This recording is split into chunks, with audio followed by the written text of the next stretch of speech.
चंद्रहास जी का चरित्र किसने सुनाया? नहीं, किसने सुनाया? नारद जी ने। थोड़ा ना अब ऐसे बैठना, थोड़ा सुनिए आप। नारद जी ने, बिल्कुल बहुत अलग कथा है, बहुत अद्भुत है। हमारे परम पूजनीय प्रातः स्मरणीय श्री बक्सर वाले मामा जी, उनसे मैंने सुनी थी। हमारी माता जी बचपन में हमको सुनाती थी, लेकिन पिछले साल लुधियाना में कथा थी 2 दिन की, तो वहां मैंने ये चरित्र कहा था। उसके बाद से अवसर ही नहीं मिला, तो आज सोच रहा था क्या कहूं, तो मन में सबसे पहला नाम चंद्रहास जी का आया, तो मैंने कहा यही सुनाते हैं। बहुत ध्यान से सुनिएगा, सब लोग केंद्रित होकर बैठिएगा। नारद जी महाराज के अनेक भक्त हैं, इनके राक्षस भी भक्त हैं, भक्त भी और देवता भी भक्त हैं, इंसान भी भक्त हैं नारद जी के।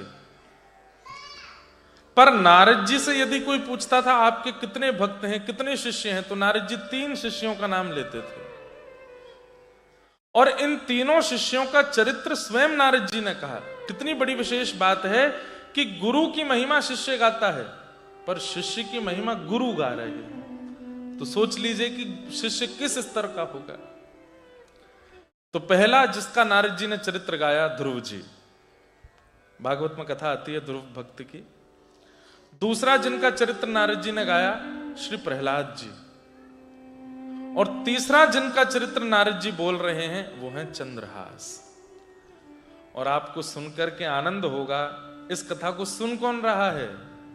अर्जुन और स्वयं द्वारिकाधीश ठाकुर जी बैठ करके सुन रहे हैं। तो कथा ऐसे प्रारंभ होती है कि महाभारत युद्ध से पूर्व और बाद में पांडवों ने यज्ञ किए थे अश्वमेध। महाभारत युद्ध के बाद जब अश्वमेध यज्ञ किया, तो अश्वमेध यज्ञ में एक नियम होता है कि जो राजा अश्वमेध यज्ञ करता है वो घोड़े छोड़ देता है, और घोड़े के आगे पीछे सेना चलती है, और बोर्ड लेके चलते हैं, उस पर लिखा होता है जिस जिस राज्य से ये घोड़ा निकलेगा वो सब राज्य उसके हो जाएंगे जिसने घोड़ा छोड़ा है। अब जैसे किसी के राज्य में घोड़ा प्रवेश कर रहा है और वो राजा कहे नहीं मेरा राज्य किसी का नहीं होगा, तो घोड़े को बंदी बनाओ और सेना से युद्ध करो। युद्ध करके सेना को परास्त कर दिया तो अश्वमेध यज्ञ वहीं विश्राम हो जाता है। लेकिन सेना ने यदि उसको परास्त कर दिया तो वो जो नगर है वो ऑटोमेटिकली राजा का हो जाता है। मतलब एक बात बड़ी सिंपल है, या तो राजी राजी स्वीकार कर लो कि मैं अपना राज्य उस राजा को देता हूं, या फिर युद्ध करो। अश्वमेध यज्ञ में जो घोड़े छोड़े जाते हैं उनका ये नियम होता है। तो युधिष्ठिर जी ने घोड़े छोड़े हैं, पीछे पीछे धनुष बाण लेकर के गांडीव धनुषधारी अर्जुन चल रहा है। जिस जिस राज्य में घोड़े प्रवेश करते हैं, राजा देखते हैं कि भाई पांडवों से युद्ध नहीं कर सकते, तो वो पहले ही अपनी हार स्वीकार कर लेते हैं। लेकिन कोई कोई राजा कहते हैं नहीं हम अपना राज्य नहीं देंगे, तो अर्जुन उनसे युद्ध करके परास्त करके उस राज्य को अपना लेता है। वही घोड़ा पूरी पृथ्वी की परिक्रमा करके जब लौट के वापस आ जाता है, तो वही राजा कहलाता है चक्रवर्ती सम्राट पूरी पृथ्वी का, क्योंकि उसके घोड़े को कोई बंदी नहीं कर पाया। सब जगह से घोड़े निकले, राजा स्वीकृति देते गए, कई जगह नहीं भी स्वीकृति दी तो अर्जुन ने लड़ करके स्वीकृति ले ली। बस हस्तिनापुर थोड़ी ही दूर था, घोड़ा पूरी पृथ्वी की परिक्रमा करके लौट के आ ही रहा था, तो हस्तिनापुर से थोड़ी ही दूर पूर्व में एक कुंतलपुर नाम का एक क्षेत्र पड़ा। जैसे ही घोड़ों ने उस क्षेत्र में प्रवेश किया तो किसी राजा ने आके घोड़ों को चुराया नहीं, रोका नहीं, घोड़े अपने आप अंतर ध्यान हो गए, गायब हो गए। अर्जुन ने जैसे ही देखा घोड़े कहां गए, अपनी तलवार निकाल करके ललकारने लगा, कौन है, किसने मेरे घोड़ों को अंतर ध्यान किया है? अरे कपटी, अरे छलिया, छुप करके क्या करते हो, सामने आओ, युद्ध करो मेरे साथ। बहुत ललकारा, कोई नहीं आया, तो अर्जुन ने अपने गांडीव धनुष को उठा करके एक बाण छोड़ा। वह बाण अंतर्ध्यान व्यक्ति को भी खोज करके उसको मार देता है, ऐसा बाण चलाया।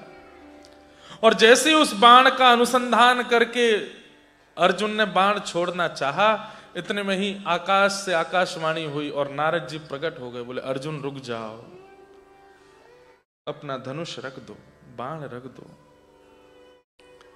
आप क्या कह रहे हैं नारद जी? हमारे घोड़े बंदी कर लिए जिसने, उसको मारने से मना कर रहे हैं, ढूंढने से मना कर रहे हैं। तब नारद जी प्रसन्न होकर बोले, ये शत्रुता करने वाला राजा नहीं है, ये तो तुम्हारा मित्र बनने योग्य राजा है जिसने ये काम किया है।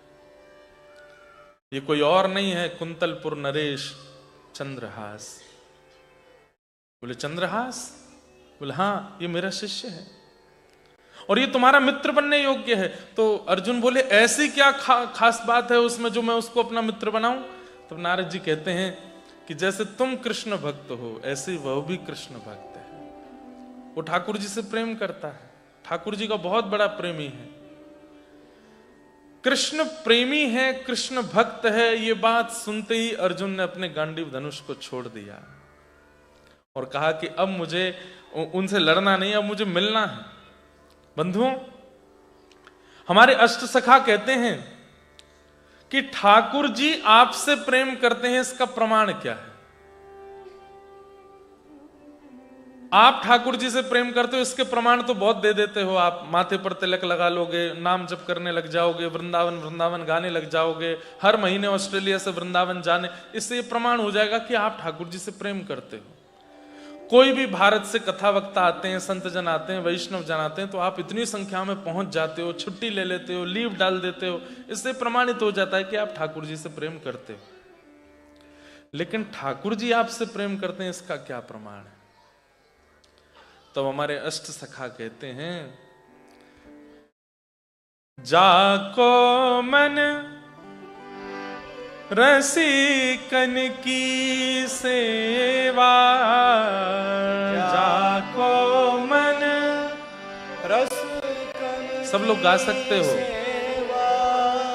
ताको मन संतन की सेवा, ताको मन संतन की सेवा, संत चरण रज सदा लुभाने, संत चरण रज सदा लुभाने, गिरधर जब अपनों कर जाने, गिरधर जब अपनों कर जाने, गिरधर जब अपनों कर जाने, गिरधर जब अपनों कर जाने। जैसे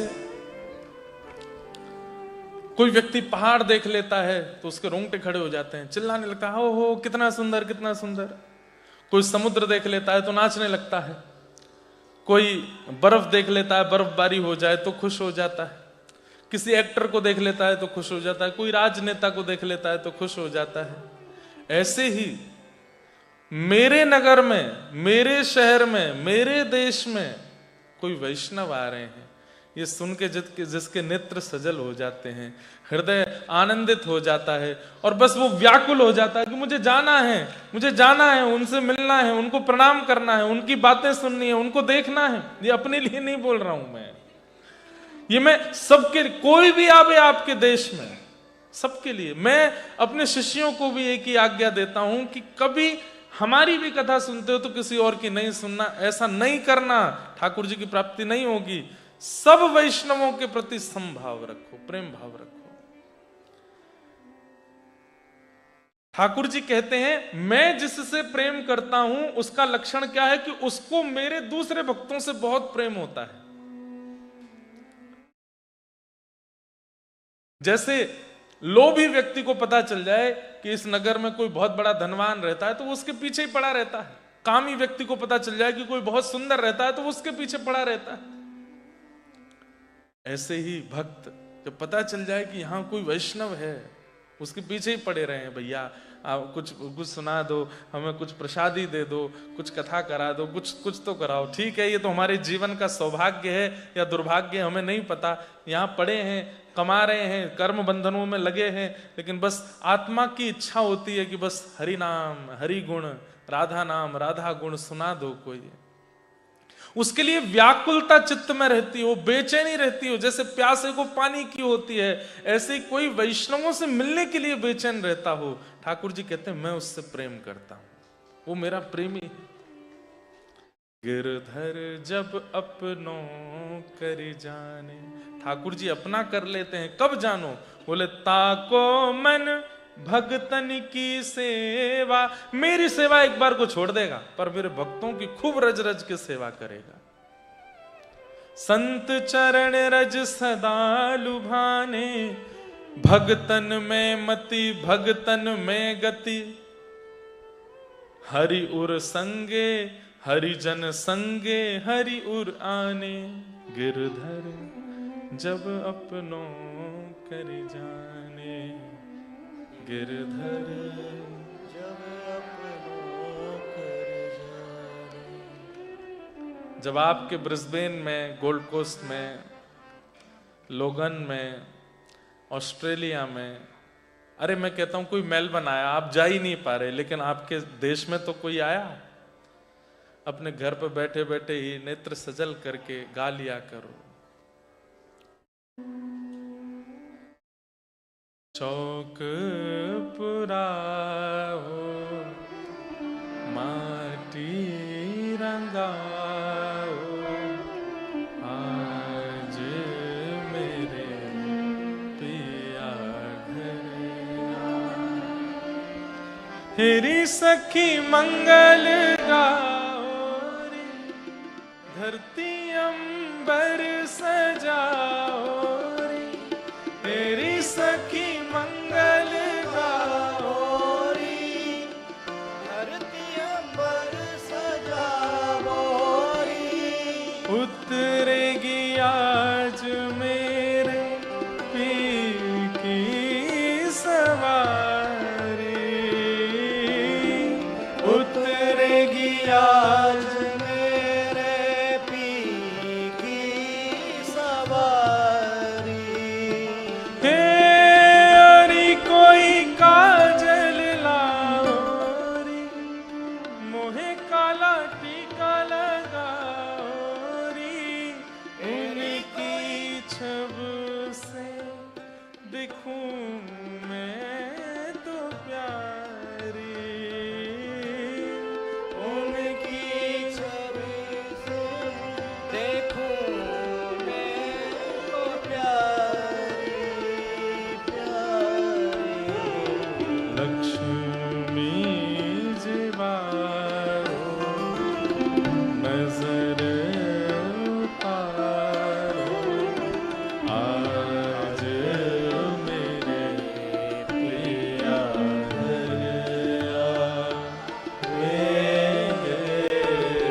आवेंगे, आज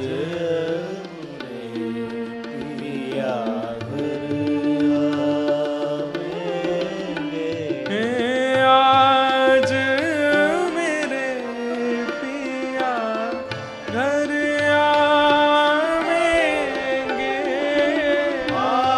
आवेंगे, आज मेरे घर आवेंगे। नंद नंदन के प्यारे मेरे घर आए, नंद नंदन के प्यारे, आज मेरे घर नंद नंदन के प्यारे आए हैं, व्रजवासी आए हैं, वैष्णव आए हैं, संत जन आए हैं, रसिक जन आए हैं, कथा सुनाने वाले ऐसे रसिक जन आए हैं। इन बातों को सोच करके जो बहुत प्रसन्न हो जाए और बिल्कुल अष्ट सात्विक भाव उसके चित्त में प्रकट होने लग जाए, ठाकुर जी कहते हैं मैं उससे बहुत प्रेम करता हूं, मैं उसके लिए, मैं उसकी नजर मैं उतारता हूं जो मेरे रसिकों से प्रेम करे। अर्जुन ने अपने गांडीव धनुष को छोड़ दिया और कहा नारद जी मुझे सुनाइए, कृष्ण कृष्ण प्रेमी है चंद्रहास। बोले हाँ, नारद जी बोले अभी मैं तुमको चरित्र नहीं सुना सकता उनका। क्यों? तुमको घोड़े लेकर के जल्दी पहुंचना हस्तिनापुर, नहीं तो यज्ञ पूरा नहीं हो पाएगा युधिष्ठिर का। तुम तो जल्दी से घोड़े लो और पहुंचो। अर्जुन कहता है कृष्ण प्रेमी भक्त पर 100 अश्वमेध यज्ञ वार दूंगा मैं। अरे फिर से अश्वमेध यज्ञ हो जाएंगे, फिर से ये सब हो जाएगा, लेकिन आपने अब छेड़ दी है बात तो पूरी कीजिए। ये कौन है चंद्रहास, इसके बारे में मुझे बताइए ना। और बैठ गए अर्जुन वहीं पर। इसलिए ठाकुर जी को बहुत प्रिय। अर्जुन को सामान्य मत समझा कीजिए, बहुत बड़ा पराक्रमी है, बहुत बड़ा विद्वान है, बहुत बड़ा धनुष बाण चालक है, सारे गुण हैं उसके अंदर। लेकिन पिघल जाता है कब? जब सुन लेता है कि कहीं कृष्ण लीला सुन रहा है, कोई कृष्ण प्रेमी आया है। हनुमान जी महाराज कम बलवान है क्या?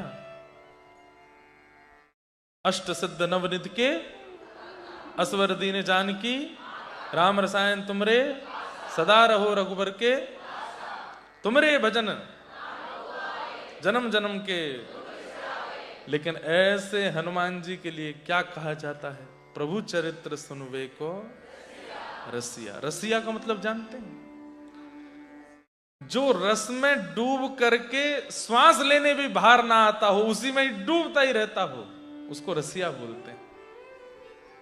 हम आप सब भी रसिया हैं, पर हम कैसे हैं? रस में जाते हैं, फिर थोड़ी श्वास लेने बाहर संसार की आ जाते हैं। यहाँ कैसा है ऑस्ट्रेलिया, कितने डॉलर के रेट चल रहे हैं, क्या चल रहा है क्या। पर एक बार रस में डूबा फिर निकला ही नहीं, उसको रसिया बोलते हैं। हम लोगों में और कृष्ण प्रेमी भक्तों में अंतर क्या है? ध्यान से सुनना।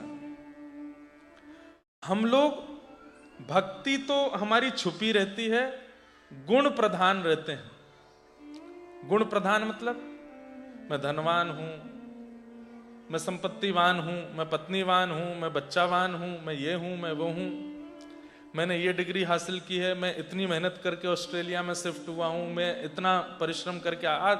हमारी सारी चीजें प्रधान रहती हैं। और ठाकुर जी के प्रेमियों में क्या उनके गुण सारे छुपे रहते हैं और भक्ति ही प्रधान रहती है।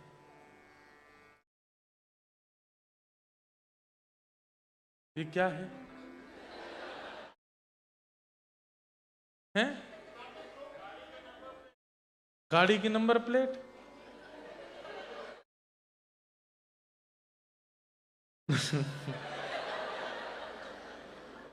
क्या है नंबर प्लेट? बोल दीजिए एक बार। हैं? एक ही गाड़ी रह गई है, बाकी सब हट गए। 2 रह गए। भैया तुम्हारे हाथ जोड़ू, हटाया हो जल्दी, कल से कहीं ये नहीं हो हम कोई रिस्ट्रिक्टेड कर दिया जाए। यहाँ पे जिनकी भी गाड़ी नंबर है, प्लीज, हम कुछ नहीं कहेंगे, धीमे से चले जाओ, चुपचाप चले जाओ। कहीं उनको ये लग रहा हो मैं उठ के जाऊंगा, सब देखेंगे।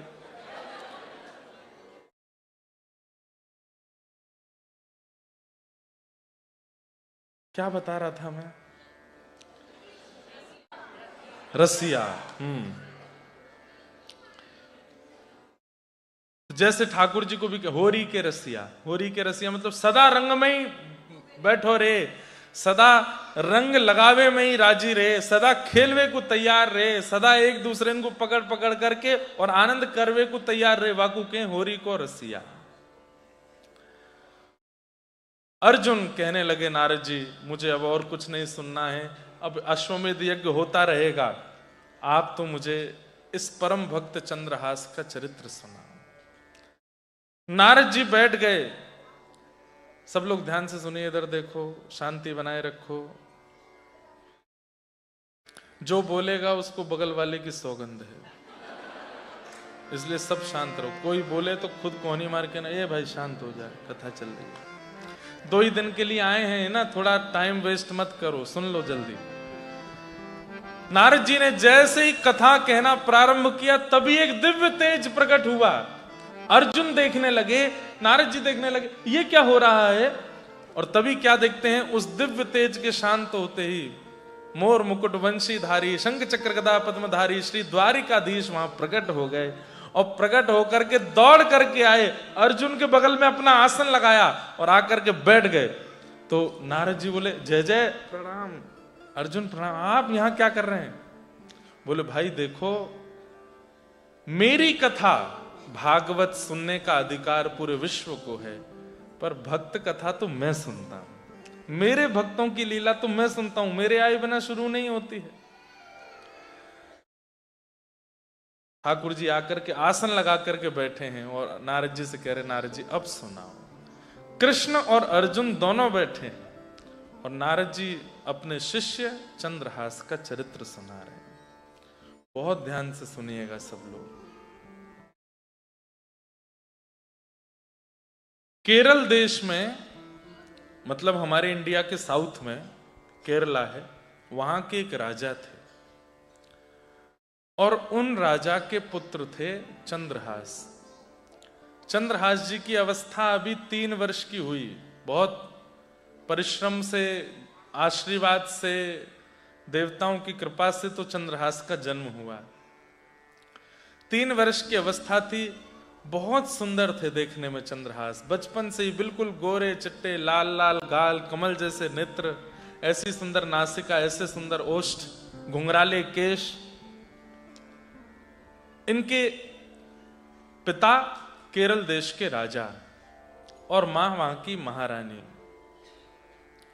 खूब प्रेम से, खूब आनंद से सब चल रहा था, कोई दिक्कत नहीं थी। लेकिन एक दिन किसी अन्य देश के राजा ने उस केरल देश में आक्रमण कर दिया। रात्रि के समय आक्रमण किया, बिना बताए आक्रमण किया, जिसके कारण से केरल देश के राजा अपनी सुरक्षा नहीं कर पाए और पूरा राज्य तो नष्ट हुआ ही हुआ। वे राजा की सेना राजभवन के अंदर चली गई। तो मां ने, जो बालकों की बेबी सिटिंग करते हैं, उनको हमारे यहां धाई मां बोलते हैं, तो महारानी ने अपने पुत्र चंद्रहास को धाई मां को दे दिया। बोले कि सब मरने वाले हैं, कोई नहीं बचेगा यहां पर मेरे पुत्र को कैसे भी बचा लो। ये बच जाएगा तो क्या पता इस राज्य का बाद में उत्थान हो जाए, इसको बचा लो। और ऐसा कहकर के धाई मां से कहा, मेरे बेटे को लेके भागो तुम यहां से। केरल देश के राजा का वध हो गया, मंत्री, सेनापति, महामंत्री सबको मार दिया। अंत में उस क्रूर राजा को पता था कि इस राजा का एक बेटा भी है, उसको भी वध कर दूंगा तो अब इनके वंश में कोई बचेगा नहीं और पूरा राज्य मेरा हो जाएगा। अंतःपुर में प्रवेश करके रानी का वध कर दिया, रानी की दासियों का वध कर दिया। ढूंढा लेकिन पुत्र नहीं मिला। वो धाई मां लेकर के पीछे भागी और उसने सारे वस्त्र, जो अच्छे वस्त्र पहनते हैं राजकुमार, वो वस्त्र हटा करके फटे पुराने वस्त्र पहना दिए, मुख पर थोड़ी कालीत लगा दी, थोड़ा रेत आदि लगा दी, बाल बिखेर दिए और चंद्रहास को थोड़ा थोड़ा बोलना जानते थे, उनसे कहा, कोई भी कहे कि मैं कौन हूं तो कहना ये मेरी मां है। चंद्रहास, आज से मैं ही तेरी मां हूं। और ऐसा कहकर के वो धाई मां अपने अंग पे लपेट करके राज्य को छोड़ करके भागने लगी। पूरा राज्य धूं धूं करके जल रहा था। थोड़ी दूर पर उसी क्रूर राजा के सैनिकों ने नाकाबंदी कर रखी थी। उन्होंने तुरंत उसको रोका। कौन हो? बोले मैं दासी हूं महाराज, मुझे छोड़ दीजिए। तुम्हारी गोद में? बोले मेरा बालक है।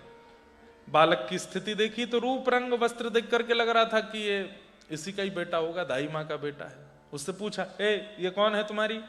छोटे से चंद्रहास बोले ये मेरी मां है। और ऐसा बोल कर रो गए। 3 वर्ष के हैं बस। बंधुओं, कई बार ठाकुर जी ऐसी सिचुएशन बनाकर के जीवन में भेजते हैं कि व्यक्ति ये सोचता ही रह जाता है कि मैंने किया क्या जिसका फल मैं भोग रहा हूं। ध्यान रखिएगा बंधुओं, कैसी भी परिस्थिति आ जाए, बस एक चीज को, 2 चीजों को डगमगाने मत देना। एक तो ठाकुर जी में विश्वास और दूसरा धैर्य, पेशेंस। व्यक्ति का नाश कब होता है? परिस्थिति सबके जीवन में आती है, मेरे भी आती है, आपके भी आएगी, प्रधानमंत्री के भी आएगी, राष्ट्रपति के भी आएगी। परिस्थिति से कोई नहीं बच सकता। राजा हो, रंक हो, फकीर हो, सबके जीवन में भयावह परिस्थितियां आती हैं। पर नष्ट कौन होता है? जो अविश्वास और धैर्य इन दोनों को खो देता है, वो टूट जाता है। लेकिन आप हर उस व्यक्ति की बायोग्राफी देख लीजिए जो आज एक श्रेष्ठ स्तर पर बैठा है। हर किसी के जीवन में परिस्थिति आई और उसका देखने में आपको यही मिलेगा कि उसने अपना धैर्य नहीं छोड़ा, वो हारा नहीं, चलता रहा, जीत गया। कौन हार गए? जिनके मन में धैर्य नहीं रहा, विश्वास नहीं रहा। छोटे से चंद्रहास को लेकर के दक्षिण से चलते चलते चलते चलते चलते 1.5 महीने की यात्रा करके वो दाई मां उत्तर भारत में आई। ग्वालियर के पास में एक स्थान था कुंतलपुर, वहां पहुंची। वहां के राजा, उनके एक मंत्री थे। सब लोग इधर देखो, कथा सुननी है, ये पूरी सुननी है। इतना सुंदर चरित्र है कि मैं चला जाऊंगा ऑस्ट्रेलिया से, लेकिन चंद्रहास नहीं जाएंगे आपके चित्त से। इतना सुंदर चरित्र है। और ठाकुर जी कैसी लीला, कैसी कृपा इन पर करेंगे, सुन के आनंद हो जाएगा। एक पूरी जैसे एक फिल्म जैसी चलेगी और इतनी सुंदर। और इसके डायरेक्टर कौन है? स्वयं कृष्ण। तो चंद्रहास की ये लीला पूरी सुनो। और कम से कम 9-10 महीने बाद मेरे चित्त में आई है, इसलिए मैं सुना रहा हूं। कुंतलपुर के राजा, उनके मंत्री थे, उनका नाम था दृष्ट बुद्धि। क्या नाम था? दृष्ट बुद्धि। कुंतलपुर के राजा नहीं थे, मंत्री थे। राजा बहुत ज्यादा ऐशो आराम में रहते थे, सारा कार्यभार और देखभाल सब मंत्री ही करते थे। दृष्ट बुद्धि ये धाई मां पहुंची और जाकर के दृष्ट बुद्धि के आगे रोने लगी। मैं सब करना जानती हूं, भोजन बनाना, कपड़े धोना, साफ सफाई सब मुझे आता है, आप मुझे दासी रख लीजिए अपने यहां। दृष्ट बुद्धि ने कहा ठीक है, तुम हमारी दासी बन जाओ। ये कौन है? बोले ये मेरा पुत्र है। सोचिए, 1.5 महीना पहले जो सोने के सिंहासन पर लेटता था, चारों तरफ से लोग बाग जिसको गोदी से नीचे नहीं उतरने देते थे, राजपुत्र राजपुत्र राजपुत्र कहकर के बुलाते थे। जिस गली से वो निकल जाते थे वहां कोई व्यक्ति बैठा नहीं रहता, सब खड़े होकर सिर झुका के प्रणाम करते थे। 1.5 महीने में कैसा भाग्य बदला, आज वो दासी पुत्र कहला रहा है। किसी को बता भी नहीं सकते कि किनका पुत्र। क्यों?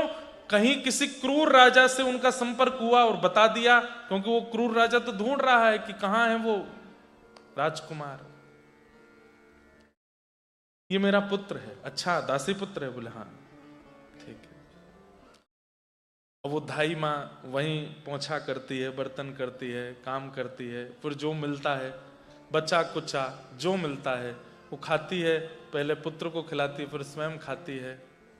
इस प्रकार से चंद्रहास जी कुंतलपुर में रहने लगे।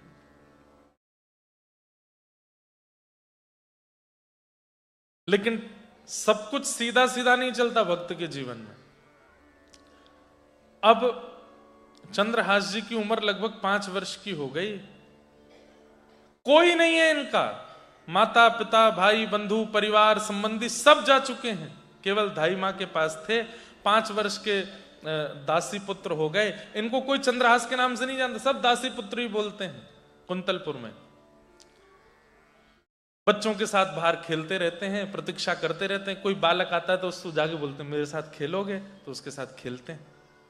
आज बच्चों के साथ खेलते हुए जैसे ही लौट के घर आए तो क्या देखते हैं कि धाई मां बीमार पड़ी है। ये आए, मां,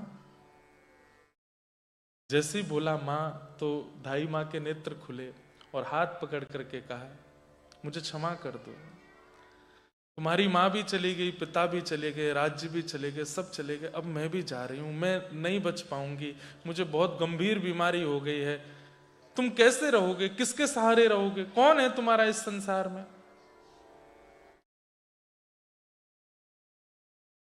चंद्रहास जी रोने लगे, मां ऐसे मत करो, मैं कहां जाऊंगा, मुझे कौन खिलाएगा, मैं कैसे जीवित रहूंगा, आप चली जाओगी तो। तब धाई मां ने हाथ पकड़ के कहा कि आज के बाद कोई भी कहे तुम्हारे पिता कौन तो कहना कृष्ण, कोई कहे तुम्हारी मां कौन तो कहना कृष्ण, तुम्हारे दादा कौन तो कृष्ण, भाई कौन कृष्ण, बंधु कौन कृष्ण, सर्वस्व कौन, बोले सब कृष्ण है। बोलो, दोहरा करके बोलो। चंद्रहास बोले मेरे पिता कृष्ण, मेरी मां कृष्ण, मेरे सर्वस्व कृष्ण। दोबारा बोलो, मेरे पिता कृष्ण, मेरी मां कृष्ण, मेरे सर्वस्व कृष्ण। बोलते रहो। और यही बात बोलते बोलते बोलते आंख खोल करके जब चंद्रहास ने देखा तो धाई मां के प्राण चले गए। पूरे विश्व में अकेला बचा है, अब कोई नहीं है उनका। नगर के लोगों ने देखा, रो रहा है छोटा बालक, धाई मां है। किराए पर 2-4 लोगों को बुला के उनका अंतिम संस्कार करा दिया। दृष्ट बुद्धि का किराए का मकान था जहां वो रहती थी, काम करती थी, घरों में जाके उससे जो मिलता था उससे किराया पूरा करती थी। अब किराया भरने का तो कोई तरीका नहीं, तो किराएदार ने चंद्रहास जी को कहा कि तुम घर छोड़ो। छोटा सा 5 वर्ष का बालक घर छोड़ करके गांव के बाहर एक पिप्पल का पेड़ है, वहां रहते हैं और बस एक ही बात कहते हैं, पिता कृष्ण, मां कृष्ण, प्राण कृष्ण, सर्वस्व कृष्ण। पिता कृष्ण, मां कृष्ण, प्राण कृष्ण, सर्वस्व कृष्ण। पिता कृष्ण, मां कृष्ण, प्राण कृष्ण, सर्वस्व कृष्ण। बस यही बोलते रहते हैं। इतने सुंदर थे देखने में कि लोग बाग जब इनको देखते थे तो उनमें अपने आप करुणा आ जाती थी इनको देख करके। अरे कोई मां अपने बालक को छोड़ करके कहीं नहीं जाती, लेकिन जैसे ही इनको देखती तो अपने बालक को छोड़ के एक बार इनके पास जाती खिलाने पिलाने के लिए। लेकिन बस वही संसार समाज के लोग बोलते, अरे दासी पुत्र, कुछ पता नहीं, ये अपनी मां को भी खा गया, इसके परिवार कुल खानदान का भी पता नहीं, इससे दूर ही रखो बच्चों को। 4 दिन में एक बार कभी भोजन मिल जाता था, लेकिन बस पड़े पड़े यही गाते रहते। कभी 4-5 बच्चे आ जाते तो खेल लेते थे उनके साथ। सूरदास जी एक पद गाते हैं, ऊधो जब टेढ़े दिन आवे, ऊधो जब टेढ़े दिन आवे। ऊधो बहुत अच्छा पद है और बहुत काम का पद है। एक बात सुनना, टेढ़े दिन सबके आएंगे, बचेगा कोई नहीं। जिनके आ गए वो सोच के खुश हो के गालो कि हाँ आए थे, और जिनके नहीं आए हैं वो थोड़े घबरा के गालो क्योंकि आने वाले। बचेगा कोई भी नहीं। दुखालयम शाश्वतम, ये संसार दुखालय है, यहां दुख ही मिलता है। आप कहोगे महाराज जी अच्छे बुलाए, आप ब्रिस्बेन है, डरा रहे हो यहां आके हमको। मुझे खुद बताओ, यहां आने के लिए कितने पापड़ बेले थे, लेकिन लगा था कि एक बार पहुंच जाए, वहां जाके सेटल हो जाए, पढ़ाई वढ़ाई हो जाए, डॉलर आने लगेगा, सब ठीक हो जाएगा। क्या ठीक हो गया? कुछ भी नहीं। लेकिन हां एक बात कह दूं, इस संसार में दुख सबको तोड़ेगा, लेकिन जिसके शीश पर श्री जी विराजमान है उसको नहीं तोड़ सकता। जिसके कंठ में कंठी विराजमान है उसको नहीं तोड़ सकता। जिसकी जिह्वा पर नाम विराजमान है उसको नहीं तोड़ पाएगा। ऐसा नहीं है कि उसके जीवन में परिस्थिति नहीं आएगी, आएगी, लेकिन वो टूटेगा नहीं। क्यों? हमारे माई श्यामाजू को राज, हमारे माई श्यामाजू को राज, हे हमारे माई श्यामाजू को राज, हमारे माई श्यामाजू को राज। हमारे ऊपर किशोरी जी विराजमान है, जीव पर किशोरी जी विराजमान है, हृदय में किशोरी जी विराजमान है। परिस्थिति तो आएगी, तोड़ेगी भी, लेकिन टूटोगे नहीं, रोगे नहीं, विचलित नहीं होगे। लेकिन टेढ़े दिन सबके आएंगे। सूरदास जी गा रहे, ऊधो जब टेढ़े दिन आवे, ऊधो जब टेढ़े दिन आवे, ऊधो जब टेढ़े दिन आवे,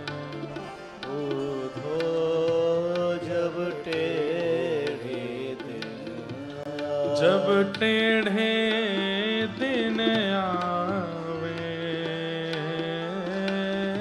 जब टेढ़े दिन आवे, ओ जब टेढ़े दिन आवे, ओ जब टेढ़े दिन आवे, हे उधो जब टेढ़े दिन आवे, उधा जब टेढ़े दिन आवे, हे उधो जब टेढ़े दिन आवे। उधा जब टेढ़े क्या होता है आवे, जब टेढ़े दिन आते हैं तो क्या होता है? जो भोग चुके हैं वो रिलेट करेंगे और जो नहीं भोगे वो तैयार रहना है। इष्ट मित्र मुख हूं नहीं बोलत, इष्ट मित्र मुख हो नहीं बोलत, आपके मित्र और आपके परिवारी जन फोन उठाना बंद कर देंगे। सामने से दिख जाओगे तो नजर फेर लेंगे, देखेंगे भी नहीं, बात नहीं करेंगे आपसे। अरे क्या बात करना, अपने दुख रोएगा मेरे आगे आके। इष्ट मित्र मुख हो नहीं बोले, इष्ट मित्र मुख हो नहीं बोले, देखत नैन चुरावे हो, देखत नैन चुरावे, और सोना छुएत होत है माटी, सोना छुअत होत है माटी। कहाँ एक समय ऐसा था कि मिट्टी छू देते थे तो सोना हो जाता था, जो सोच लेते थे वो प्राप्त हो जाता था, जैसा चाहते थे वो मिलता था। अब जो सोचते हैं वो बर्बाद और हो जाता है, जहां जाते हैं वो खत्म और हो जाता है, जिसको छू देते हैं वो नष्ट हो जाता है। सोना छुएत होत है माटी, सोना छुअत होत है माटी। और तब मूरख ज्ञान बतावे, मूरख ज्ञान बता। जब टेढ़े दिन आएंगे सुनो, हाँ एक बार भारत में चले जाओ, वहां पे फलाना नाम का स्थान है, वहां जा करके और ऐसा कर आओ, वहां दिया जलाया आओ, वहां पे ये कर आओ, ये कर आओ। अच्छा ऑस्ट्रेलिया में ही कुछ बता दो, बोले अच्छा चौराहे पे जा करके वो धर आओ दीपक, उसमें ये कर आना, पापड़ में वो मिलाया आना, पीछे मुड़ के नहीं देखना। पीपल पे काला धागा बांध के घूमो, यहाँ पे ये वाला नग पहनो, इसमें ये वाला, इसमें ये वाला, इसमें ये वाला, इसमें ये वाला। 5 ही उंगली हैं क्या, पहनने तो 6 पड़ेंगे, इसमें भी पहनो। एक काम करो, एक गंडा यहाँ बांध लो, गले में पहन के घूमो, एक कमर पे भी कुछ बांध लो। तब मूरख ज्ञान बतावे हो, मूरख ज्ञान बतावे। ऊधो जब टेढ़े दिन आवे, ऊधो जब टेढ़े दिन आवे, हे ऊधो जब टेढ़े दिन आवे, जब टेढ़े दिन आवे। असल बात क्या है? अपनो अपनो भाग्य सखीरी, अपनो अपनो भाग्य सखी। हे काको दोष लगावे,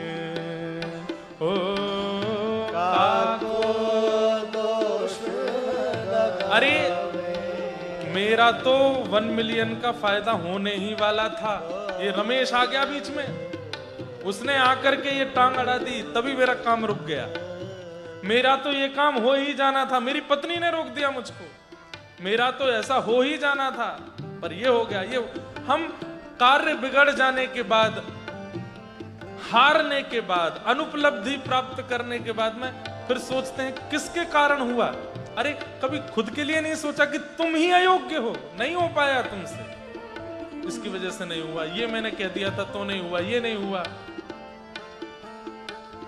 अपनो अपनो भाग्य सखी रे, अपनो अपनो भाग्य सखी रे, काको दोष लगावे, काको दोष लगावे। बहुत सुंदर बात। हे सूरदास विधि ना के आगे, सूरदास विधि ना के आगे, छिन भर टरहु न पावे, छिन भर टरहु न पावे। अरे सूरदास कह रहे हैं विधाता के आगे तुम्हारी चल जाएगी क्या? वो जो करना चाहते हैं, जो देना चाहते हैं, जो सोच लेंगे वो होगा होगा होगा। किसी को दोष लगाने से, कुछ कहने से, हाथ पैर मारने से कुछ नहीं होने वाला है। सूरदास विधना के आगे छिन भर टिक न पावे, कोई टिक नहीं सकता है विधाता के आगे। ऊधा जब टेढ़े दिन आवे, जब टेढ़े दिन आवे, ऊधा जब टेढ़े दिन आवे, जब टेढ़े दिन आवे। ये पद गोपियां गा रही हैं जब उद्धव जी उनको समझाने गए। भगवान कृष्ण वृंदावन से मथुरा चले गए, सालों बाद उद्धव को भेजा कि जाओ गोपियों को समझा के आओ, वो मेरी याद में बहुत रोती है। तब उद्धव जी गोपियों को समझाने आए, तब गोपियां गाती हैं, ऊधो जब टेढ़े दिन आवे, टेढ़ी मेढ़ी बनी कुबरी, वाको हरि लिपटावे। मथुरा जाके हमने सुना था कुब्जा, उसकी कमर 3 जगह से टेढ़ी थी, उसको हरि ने हृदय से लगाया। और चंद्रवदन सी सुभग राधिका, चंद्रवदन सी सुभग राधिका, वाको योग सिखावे। उसको सिखाने के लिए उद्धव को भेजा है। ये सब हमारे टेढ़े दिन हैं। अपनो अपनो भाग्य सखीरी, काको दोष लगा।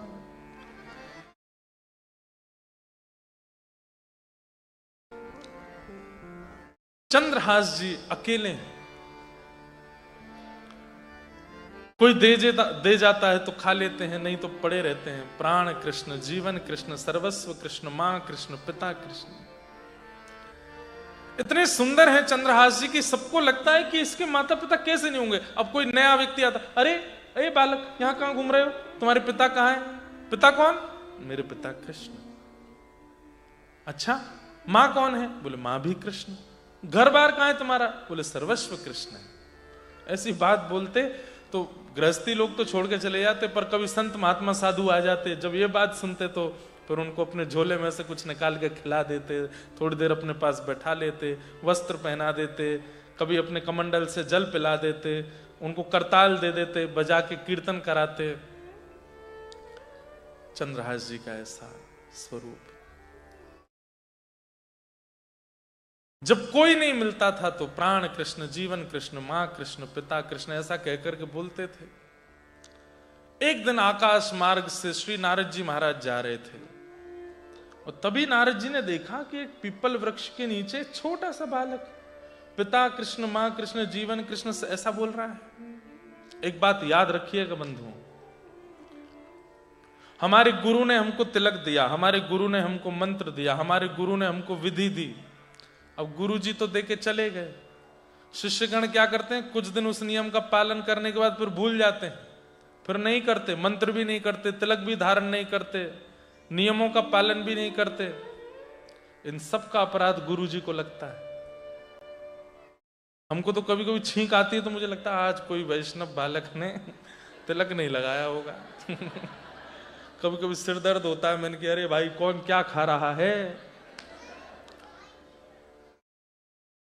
लेकिन आप सब एक बात याद रखना, हर वैष्णव के घर में वैष्णवी दीक्षा होने के बाद, चतुर्वैष्णव संप्रदाय में दीक्षित होने के बाद, गुरु मंत्र प्राप्त होने के बाद, हर घर के घर की स्थिति को नारद जी देखने जरूर जाते हैं। ये नियम कर रहा है कि नहीं, सेवा कर रहा है कि नहीं, भाव से है कि नहीं, कुभाव तो नहीं है, अविश्वास तो नहीं है।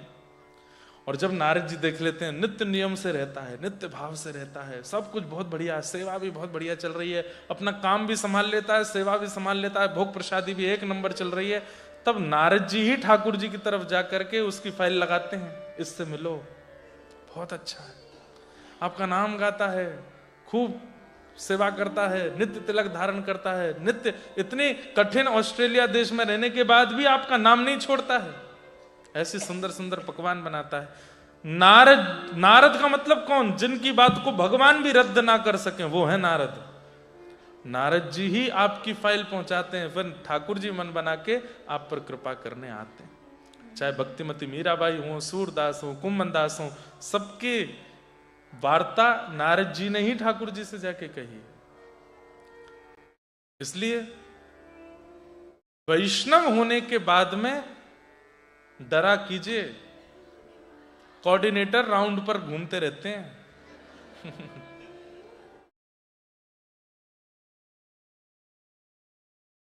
नारद जी महाराज ने जैसे ही देखा चंद्रहास को पहुंच गए। और नारद जी के लिए एक सूक्ति भी है, नारदो देव दर्शन, सीधे देव दर्शन नहीं होगा, पहले नारद जी मिलेंगे, उसके बाद ठाकुर जी मिलेंगे। नारद जी महाराज ने आकर के जैसे ही बालक को देखा, बालक, अरे लाला क्या नाम है तुम्हारा? चंद्रहास जी के आंख खुले, कौन हो? मैं चंद्रहास। अच्छा, तुम्हारी मां कहां है? मेरी मां कृष्ण है। पिता कहां है? मेरे पिता कृष्ण है। घर कहां है? बोले घर भी श्री कृष्ण है, सब कुछ कृष्ण है। बड़ी अच्छी अच्छी बातें करते हो।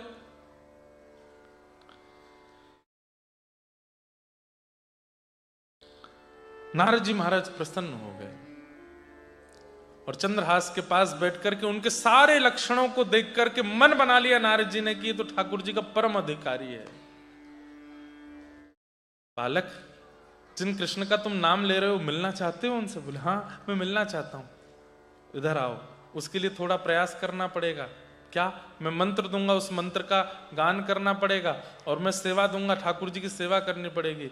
और श्री नारद जी ने चंद्रहास जी को अपने समीप बुला के उनके कान में गुरु मंत्र दीक्षा दे दी। नारद जी ने चंद्रहास जी को गोपाल मंत्र दिया, और गोपाल मंत्र देने के बाद में बोले अब तुम्हें सेवा भी करनी पड़ेगी ठाकुर जी की। तो सेवा क्या करें? बोले तुम जिन कंचों से खिलते हो उन कंचों को लेके आओ। कंचा जानते हैं? कंचों को लेकर के आए तो उन्हीं कंचों में छोटे से शालिग्राम भगवान थे, जिनको ये पहचानी, उनसे ही रोज खिलते थे। नारद जी ने कहा ये कंचा नहीं है, ये शालिग्राम जी इनको दो। बोले शालिग्राम ये भगवान है? बोले हाँ। ये कैसे भगवान है? पत्थर जैसे गोल मटोल भगवान। तब कथा सुनाई। बोले कि एक कन्या थी, उसने भगवान की तपस्या करके प्रार्थना की कि मैं आपको यशोदा देवकी की तरह गोद में खिलाना चाहती हूं। तो भगवान ने उसको वरदान दिया, ठीक है, कालांतर में आप गंडकी नदी बनोगी और आपकी गोद में मैं शालिग्राम बन करके आऊंगा। अभी हम कुछ महीने पहले कथा करके आए मुक्तिनाथ, वहीं गंडकी जी के भीतर से शालिग्राम जी प्रकट होते हैं। पूरी कथा सुनाई और बोले इस प्रकार ये शालिग्राम है। अब लाला जो मैंने मंत्र दिया उसका पाठ करना और नित्य इनकी सेवा करना, कृष्ण तुमको मिलेंगे, मेरा आशीर्वाद है। चंद्रहास जी बोले मेरे पास घर तो है नहीं, छत तो है नहीं, ये ठाकुर जी को कहां विराजमान करूंगा, क्या भोग लगाऊंगा, कैसे करूंगा, सब कैसे होगा। नारद जी बोले बहुत सरल सेवा है शालिग्राम जी की। बोले क्या? दिखा के खा लो, धो के पी लो। शालिग्राम जी की सेवा कैसी है? दिखा के खा लो, कुछ भी बनाओ ठाकुर जी को दिखाओ, उसके बाद उसको पालो। और धो के पी लो मतलब उनका अभिषेक करके जो उनका चरणामृत है उसका पान कर लो। बस इतनी सेवा है, इससे ज्यादा कुछ। और हो सके चंदन घिस के एक टीका लगा दो, बस तुलसी पधरा दो, इससे अधिक सेवा नहीं। पर हाँ, करने वाले यज्ञोपवीत धारण करने वाले होने चाहिए, शिखा होनी चाहिए, गायत्री करने वाले हों। बाकी सेवा में और ज्यादा विधान नहीं, करने वाला योग्य होना चाहिए बस। बोले मैं इनको कैसे करूंगा, क्या करूंगा, मेरे पास घर तो है नहीं, कुछ भी व्यवस्था नहीं है, मैं कैसे करूंगा इनकी सेवा। नारद जी बोले मेरा काम तुमको मंत्र देना और सेवा देना था, अब करोगे कैसे ये तुम जानो। आपने क्या कहा? दिखा के खा लूं और धो के पी लूं। बोले हाँ। सोई चंद्रहास ने छोटे से शालिग्राम जी मुंह में रख लिए और अपने साइड वाले गाल में रख करके बोले अब हो जाएगा, जो भी पीऊंगा धुल करके पेट में जाएगा, जो भी खाऊंगा दिख करके पेट में जाएगा। नारद जी महाराज सिर पकड़ के बोले हे भगवान, कैसा शालिग्राम जी खा गया। लेकिन नारद जी को इतना प्रेम उमड़ा चंद्रहास पर, इतनी दया आ गई, अधिकार दे दे। बोले ठीक है, लेकिन रोज रोज नहीं, जब कहीं जाओ लगे कि पीछे से कोई ले ना जाए तो रख लिया करो। तो चंद्रहास जी अपने मुंह में शालिग्राम जी रखते थे। कई बार ना बहुत भोले लोग जो होते हैं, बहुत सीधे भक्त जो होते हैं, बहुत भोंदू जो होते हैं, उनके लिए बहुत नियम नहीं बनाते ठाकुर जी। ये नियम तो मेरे और आप जैसे चतुर शिरोमणियों के लिए होते हैं, जो भयंकर चतुर हैं, धन कमाने में पीछे नहीं, कुछ खाने में पीछे नहीं, किसी के साथ छल कपट करने में पीछे नहीं। उनके लिए सारे नियम बनाते हैं ठाकुर जी। सुबह 4 बजे सेवा करोगे तो ही तुमको फल मिलेगा, पवित्र रहोगे तो ही तुमको फल मिलेगा, ऐसे करोगे तो ही लेकिन जो बहुत सीधे होते हैं, सरल होते हैं, बिल्कुल भोंदू होते हैं, जिनको छल कपट आता ही नहीं है, झूठ बोलते ही नहीं है, ऐसे लोगों की ना सामान्य सी सेवा में भी ठाकुर जी कहते हैं कोई नियम नहीं है तुम्हारे। कर्माबाई के लिए बोल दे तू बिना नहाए धोए ही खिचड़ी बना, मैं आऊंगा खाने। और हमारे लिए पहले चूल्हा का पूजन करो, पात्र का पूजन करो, सामग्रियों का पूजन करो, सब में प्रणाम करो, फिर उसके बाद में उसको गोपाल मंत्र से अभिमंत्रित करो, उसमें तुलसी पधराओ, पधरा करके ठाकुर त्वदीयम वस्तु गोविंद तुभ्यमेव समर्पयेत् ग्रहण मुको प्रसीद परमेश्वर। उसके बाद भी ठाकुर जी केवल दर्शन करते हैं, पाते नहीं है, दृष्टि भोग लगाते हैं। कर्मा भाई उसके यहां जाके ठाकुर जी हाथ पसार के कहते जल्दी कर्मा, जल्दी दे मां। महाप्रभु जगन्नाथ आज भी कर्मा की खिचड़ी प्रसिद्ध है वहां पर। तो ये बात हेंस प्रूव्ड हो गई है कि बहुत सीधे जो होते हैं, सर जैसे छोटे बच्चे हैं जो यहां घूम रहे हैं, ऐसा स्वभाव जिस 25 वर्ष से 30 वर्ष 40 वर्ष 50 वर्ष की व्यक्ति का ऐसा स्वभाव मतलब ऐसे नहीं लॉलीपॉप लेते घूमा और इधर गिरे उधर गिरे, इस पर रो जाए बिखर जाए। स्वभाव मतलब वो सीधे कितने होते हैं। छोटा बच्चा जोर से गिर जाता है, बहुत जोर से लग जाती, लाल पड़ जाता है मुंह, तभी माँ क्या कहती है, झुंझुना लेके देख देख देख, अरे देखो कुछ नहीं हुआ, पिट्टी हो गई, हाँ इसने मारा, जमीन ने मारा, ले पीट दिया। वो बालक खुश हो जाता, मारा इसने, अपना दर्द भूल जाता है, झुंझुना पे दर्द भूल जाता है, टॉफी पे दर्द भूल जाता है। झूठ बोल दो कल मेला में लेके जाएंगे तो सो जाता है। अच्छा आपको चॉकलेट खानी है, बोला हाँ जल्दी से दवाई खा लो फिर देंगे। दवाई खा लेता है बेचारा, फिर चॉकलेट के लिए रोता रहता है, माँ देती नहीं। झूठ बोल दो, मतलब उसका स्वभाव कैसा है, सहजता में प्रसन्न होना, सब पर विश्वास कर लेना, अपनी बुद्धि विवेक से ज्यादा चतुराई ना रखना, सब में गुण देखना, सब अच्छे हैं संसार में, कोई बुरा नहीं है। जब बालक छोटा होता है तो कभी किसी दीनहीन को देखता है तो कह देता है माँ ये ऐसे क्यों है, इसको कुछ खाने को दे दो, इसको कुछ पीने को दो। वही बालक जब 22-23 का हो जाता किसी पे दया नहीं आती उसको फिर।